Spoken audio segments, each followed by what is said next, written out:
ano ba bibilin mong ulam nyo ngayon, pananghalian, na talagang sasabihin mo na masasarapan yung asawa mo? Yun na lang po, itak. O, ayan. Ay, naku, talagang manok. Anong luto gagawin mo dyan? Iprito ko po. Prito. Magandang araw po sa inyong lahat, mga amigo. For today's video, nandito po tayo kila Maring Jessica Toho. Maring Jessica. At ngayong araw ay nakapangako kasi ako sa kanila na dahil tutulong si Kuya James sa paggawa dito sa bahay. Actually, tumutulong siya. At syempre wala siya trabaho dito. So ang trabaho ni Kuya James, ang asawa ni Maring Jessica, ay siya po ay ayan, inayos siya yan, no? Siya nag-ayos yan, mga basura. Siya po ay nagtutulong dito. Ayan. Tumutulong po siya dito ngayon. Siya po ang naglalagay ng mga buhangin, nag-aayos. At ngayon po, gusto ko po, mga amigo, na subukan meron tayong social experiment. Ang sabi ko kay Maring Jessica, sagot ko na yung pananghalian nila. Pero meron tayong, ang pananghalian kasi nila, titingnan natin mga amigo kung sa kagaya ni Maring Jessica, saan aabot ang 1,000. Pero hindi ko sasabihin sa kanya na kasi ang sabi ko sa kanya, bumili na May siya. mauulam pa ba dyan? Ganun lang po. So nangunguna si Maring Jessica doon. Ayun, chichismis-kismis na siya doon. Ewan ko, marami siguro siya mga sinasabi sa akin. Sabi ko, mauna siya sa tindahan. So ang ano natin, May sabi ko sa frozen kanya, kaya? libre yung kanyang pananghalian. Ngunit subalit datapwat ay gusto Inantay kong pa ako. malaman kung hello po. Ay, Noy, naglalakad. Ayun sa may yung pagupitan. Yung Ay, iba ang motor gusto kong yun. malaman, mga amigo, ay Ay, yung motor. ano ba yung bibilin ni Maring Jessica? Oo, kung ito bang Ay, nakasunod kung siya ko. ba ibibili niya ba lahat? Pero hindi ko sabihin sa kanya na ang budget ay 1,000 para sa kanya. Pero sabihin ko, bumili na siya ng gusto niya. Oo, ng tanghalian nila. Tingnan natin, mga amigo, kung ano ang bibili niya. Nasalita siya eh. Sabi ko, mauna na siya, nilagay ko yung earphone dito. Sa frozen na lang ako titingin. Sabi ko, ayan, tingnan natin kung ibibili niya yung 1,000. Kasi kahit tatanungin ko man siya. Sino magmamarati Ayan sa'yo? po. Nakablog ako. Frozen. Uy, Maring Jessica, wala pa tayo sa vlog. Ba't kumuha ka na agad ng 10 kilong tender juice? Wala, grabe, hindi pa. Tapos sako-sako ang Nagtanong kinukuha pa lang mo. ako kung may frozen. Kaya nga. Walang trabaho si Kuya. Alam kasi Kuya James, di ba? Ngayon, tumulong doon. Opo, wala nga pa siyang Pinangako trabaho. ako sa kanya ng tanghalian. Ay, kahapon po, Oo. pumasok, nagtanggal lang po sila ng mga mga silang pakwan. Magkano ba sahod niya ron? Depende po sa truck na binababa nila. Bakit Pagka depende? Siyempre per day yun, di ba? Hindi po. Hindi per day. Pagka may baba po ng pakwan, may pasok po siya. Pagka may, Pagka naman po may naka-stock na pakwan, may pasok naman po. may pasok naman. Minsan, hindi pa po. Pero magkano babayaran. binibigay sa kanya? Sa per day po. Ewan ko sa'yo, kung magkano binabayad niya sa isang Pagka araw. po nagbababa siya ng pakwan, depende sa laki ng truck eh. Alam mo sila truck. Pero yung minimum na binibigay sa kanya, Pinakasahod niya po. oo, Mataas na po yung 1.5. 1.5. Ilang araw yon? Hindi, 4 na truck lang po yun. 4 na truck. Ilang araw yon? Minsan magdamag po, pag magdamag lang. Oh, so, Minsan pagka po yung boss niya po kasi, magkaiba po kasi sahod eh. Pagka po yung tatay, 1, 2, ganun. 1, 2. Pero 4 na truck, ang hirap yun. 4 na truck. Tapos 4 na pagka po truck. sa per day naman, minsan Oo. binibigay Dito siya sila ng eh, di ba dito? 250. Dito yan, oh. Dito yung may pakwanan, mga amigo. Kaso sarado. Dito nagbabago yung mga pakwan. So, pakwan. So, ibig sabihin, pagka, sige, pagka kunyara kumita ng 1, 2, ibibili mo na ng, pagkain, gano'n. Nakakabili po minsan, lang, 5 kilong bigas. Kasi bayad po ng tubig. Tapos pagkayari, 5 kilo bigas. Tapos pagkayari nun, kailan uli ang trabaho? Depende po, pagka po may baba ng pakwan, may pasok po siya. Pagka wala, wala po. Eh minsan sa isang linggo, ilang beses? 3. 3 o de 1.5, 1.5 o de 4.5 yun. Hindi. Po, sa isang araw po, nakakadalawang truck lang. 2 truck lang. Minsan, kung di 500, 400. pero ano nga yun, per truck. De 400. Ngayon ano? po, kung may stock naman po sa pakwanan, kung may laman po yung pakwan, kung mapasok siya, 250 araw. 250. Minsan 200. Isang araw. Maghapon. Maghapon. Kaya minsan yung ulam mo, talagang hinahati-hati mo lang. Opo. Paano yung bayad ng Sa kuryente, tubig? 100, pagka po magbabayad, minsan binabali na lang po namin yung hindi pa nasasahod niya. Tapos pambabayad ng kuryente tubig. Okay, sige. O ngayon, ganito gawin natin. Total, sagot ko yung pananghalian ng asawa mo. Bumili ka ng pinakamasarap na ulam na gusto mo para sa asawa mo. O, at saka rice. Kung ano gusto mong bilhin, sige, bilhin mo. Sige na.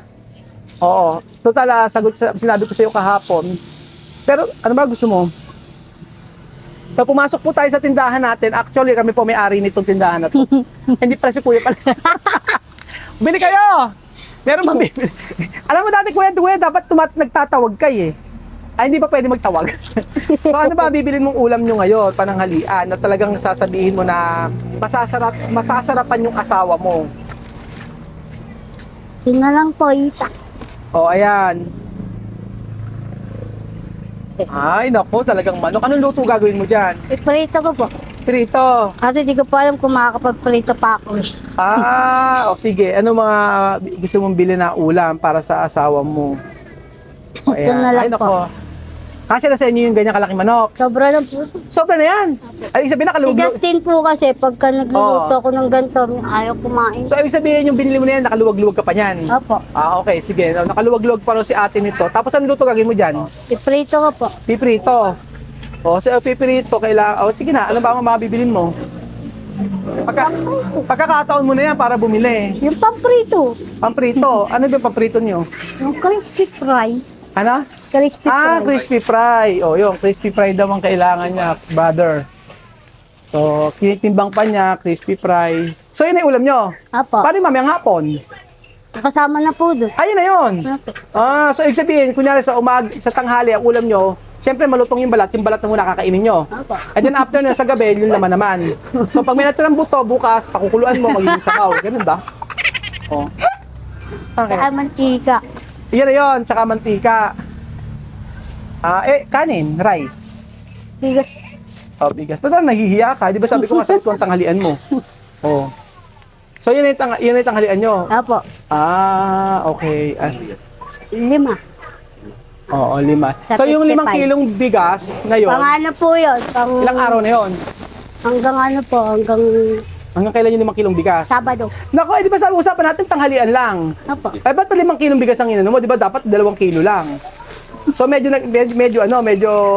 ini-advance mo na yung hanggang Sabado. Apo. O 5 kilo. Magkano daw, Apo, wala kuya? pa siyang pasok bukas eh. Kasi wala pa pong baba ng pakwan. 460. So 460 po mga amigo babayaran ni Maring Jessica. Ayan, 460. Ayan daw po. Yun na yun. So okay na sa yung ganyan. Apo.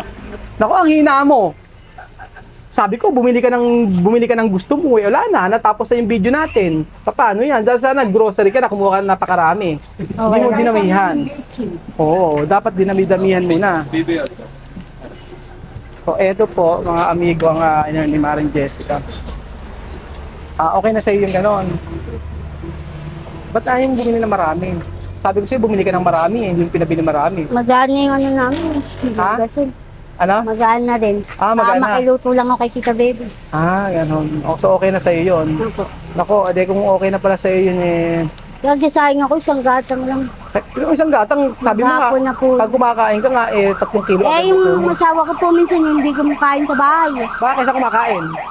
Kasi dito nangingi sa kanya ng ulam. Nangingi sa kanya? kanya? Nangingi sa ulam?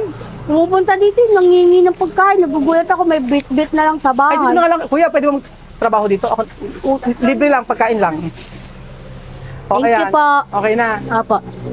Sure ka ba? Ayaw ko bumili? Thank you. Okay na po. Ano? Sabi ko Kung pa na. hindi niyo po mamasamain, gasol Sabi na ko na lang nga ang karga. Magkano ba gasol? 400. Opo. May kulang po kami doon. Ayan, sige, sobra sa'yo na. Thank you, Kuya Ruel. Naku, sinasabi ko sa'yo. Thank Alam mo you kung po. ginawa mo, nag-grocery ka na nag-grocery lahat. Okay na po to. Ako, bahala Mas ka. ano. Sa kalagay doon, bawal ang utang. Pero nakakautang ka ba rito? Opo. Nakakautang ka? Minsan. Minsan. Nakakautang? Kuya, bakit ba, di ba bawal umutang? Bawal umutang? Bakit daw siya nakakautang? Napaka-unfair mo pala ng isang araw umutang kasi ayaw mo pautangin ha. So ito po yung, ayaw magpautang ni Kuya. Oh. Pang ano lang, pang soft drink. Pag nagsi-soft drinks lang po yung mister ko kasi malapit yung tindahan. Pero pagka nakakasahod, babayad ko mo. Oh. Oh, sige, halika na. Tayo, umuwi na tayo. Tatotali, paldo ka na. Paldo, 1,000. Kahapon nga po, Hindi, kausap. natutuwa nga ako sa'yo kasi alam mo ba sabi ko, di ba, libre ko kakoy panangalian mo. Opo. Tapos pagkayari, sabi ko kung magkano kung ano gusto mong kunin mo. Kaso nga lang, hindi mo kinuha lahat.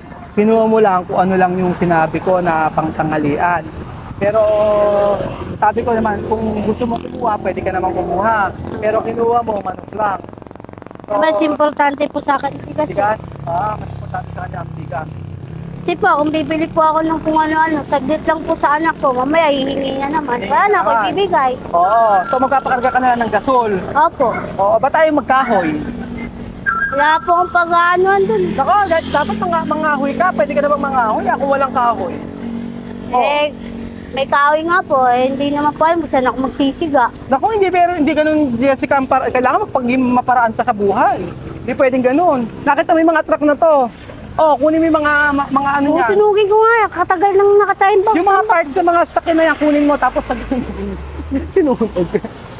Oh. Kahapon nga po, kausap ni Bausi si Justin. Oh, ano naman nangyari? Tinatanong po nga ako kung ano Si po Bausi sa nangyari. barangay yun. Kinuwento ko po. So, hindi pa matapos Nakikontak lang po ako kay Tita Bebe. Kaya nga. Niloko po ni Bausi si Justin. Oo. Justin, sabihin mo kay Kuya Ruel mo, ipagawa yung cellphone ni mama mo para hindi tayo nakikikontak, nakikigamit na ibang cellphone. Siyempre, hindi ko papagawa yun. Sabi ko, wag mo gagawin yun na nakakako. Siyempre, hindi ko papagawa yung Sabi mo, cellphone ng mama mo. nakakahiya. Siyempre, hindi ko papagawa yung cellphone mo. Bakit? Kailangan natin dito mairaos yung bahay. Opo, bahay Kailangan po. natin, importante dito, yung magawa yung bahay mo. Diba? Niloloko lang po siya. Oo.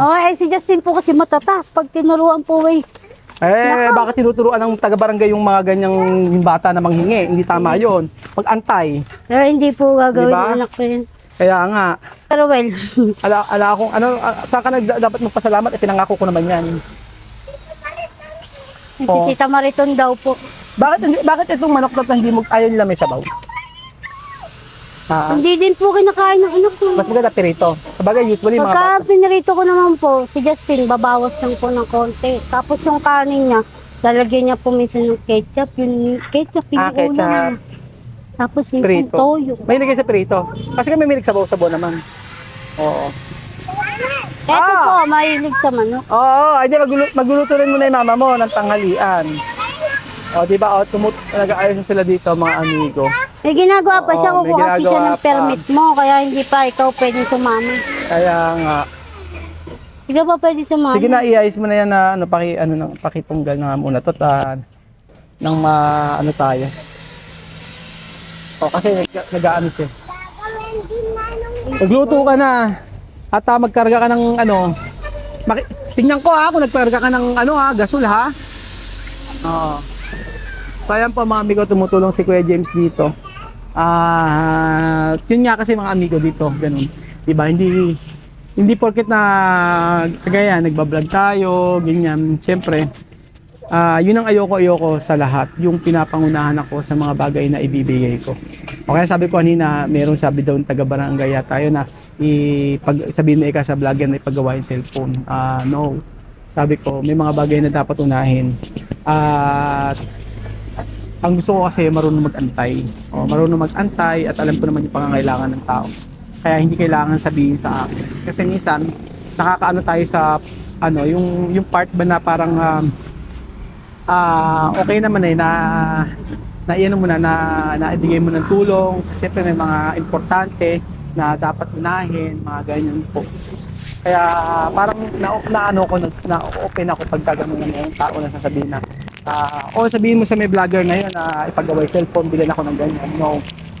Kaya lang, yun nga po ang sabi ko sa inyo mga amigo na tulad yan, maring Jessica na sinabi ko na sagot ko yung ang init. Sinabi ko na sagot ko yung yung kanyang pananghalian kasi kahapon tutulong. Kasi importante sa kanya yung bigas. So, ayun po mga amigo, minsan talaga, iba-iba kasi ang isip ng tao. Iba-iba yung gusto, iba-iba yung ano. Kaso makikita mo kasi talaga yung ugali ng isang tao, kung papaano mo makita mo yung totoong ugali ng tao kung papaano mo sila susubukin o parang ganun. So, experiment sa kanya. Kay Jessica naman, okay naman. Sabi ko nga, bilhin niya yung pananghalian nila. So, hanggang hapunan na nila daw yun. Ganun. So, sabi ko, piliin mo yung pinakamasarap na ulam na luluto mo para sa pamilya mo. So, manok. Ganun. So, yun po mga amigo. Sa atin, sa buhay natin, alam nyo pinaka-importante, marunong makontento. Marunong makontento kung ano yung mga bagay na binibigay at dapat i-appreciate lahat ng nabigay at hindi lahat ng, sabi nga ganon, sa 100 mong ginawa, na tama, na mabuti sa kapwa, na blessing lahat ng binigay mo. Pero pag the time na ikaw meron ng dinedemand sa'yo o may hinihingi na sa'yo at hindi mo na pagbigyan, masama ka. So, yun ang realidad ng buhay, mga amigo.